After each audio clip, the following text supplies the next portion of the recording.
to control our feelings, then we need to think positively. We need to learn to think positively.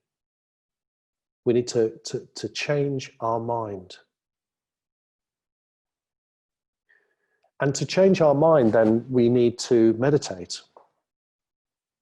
So we need to learn what states of mind give rise to peace and happiness, what states of mind give rise to pain and problems, so that we can meditate to make our negative tendencies weaker and our positive tendencies stronger. And these are directly related to our experience of the world and our experience of our life. So we also need to detach from our feelings. We need to have the ability to step back from our feelings and not become involved in them. Because as I will explain in the next session, when we get involved in our feelings, we get massively confused. We become entangled in our feelings, and we tend to exaggerate those feelings and we make them worse. So we exaggerate our bad feelings. And the more we exaggerate our feelings, the more painful they become. The more we exaggerate our good feelings, then the more attachment we experience to these feelings and to the fulfillment of our wishes. And therefore, sooner or later, we're bound to experience failure, disappointment, despondency, and depression. So we must learn to develop a balanced mind, a mind that isn't caught up in our feelings, a mind that isn't driven. We have to become a person who isn't driven by our feelings. So we're not controlled by our mind and our feelings, but instead we have control over our mind and our feelings. This is really, really important to do this.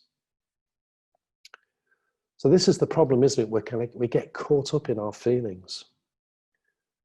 So at the back of the book, How to Transform Your Life, there's a chapter called What is Meditation? It's an appendix.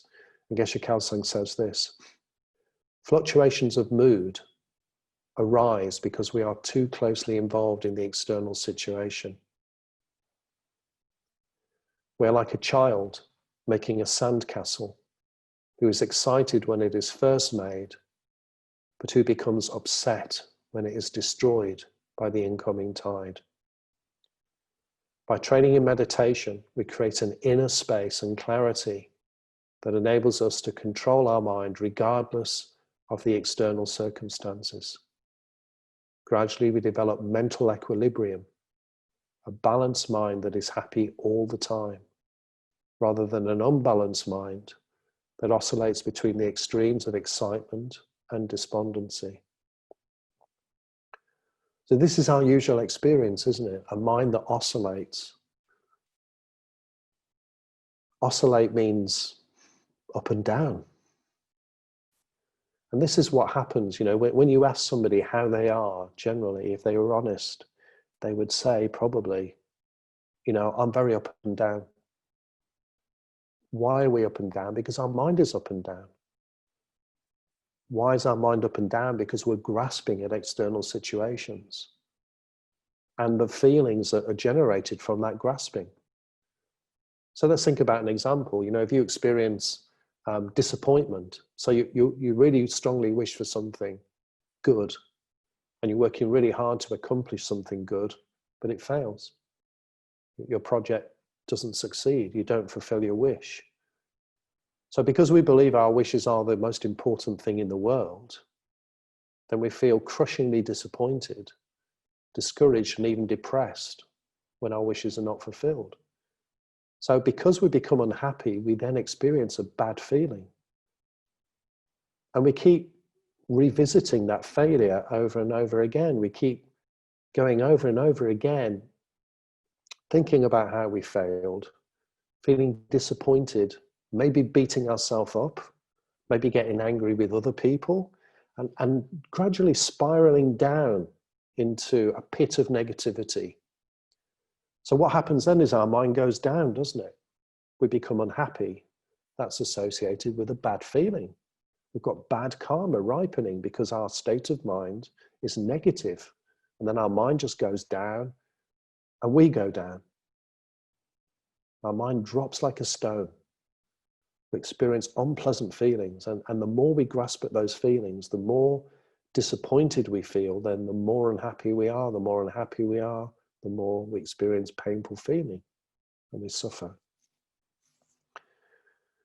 On the other hand, when things go well, then we tend to overestimate those things as a cause of happiness. We get excited. We overestimate those things as causes of happiness. And we're setting ourselves up to fail because things can't always be going well. If we always want things to go well, we always expect things to go well, sooner or later we're going to get disappointed. So when we get excited, our mind goes up. You see this with children. Children get really excited about things. And, generally that excitement then kind of builds and builds and builds, and it turns into a kind of hysteria until eventually, they kind of crash.